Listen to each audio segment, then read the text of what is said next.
E aí, galera? Teacher Leandrinho na área. Sabe quando você se esforça, mas o resultado demora e bate aquela bad? Em inglês, a gente diz que está a bit discouraged. Bora aprender a usar para você não desanimar nunca. A bit discouraged. A bit discouraged. Significa se sentir um pouco desanimado ou um pouco desencorajado, quando você perde um pouco da motivação para continuar algo. He was a bit discouraged. He will be happy in a while. He was a bit discouraged. He will be happy in a while. I haven't seen you in a while. Are you a bit discouraged? I haven't seen you in a while. Are you a bit discouraged?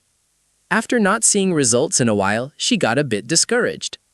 After not seeing results in a while, she got a bit discouraged. É isso, time. Não fiquem a bit discouraged, ok? Lembrem-se que o progresso vem com a prática.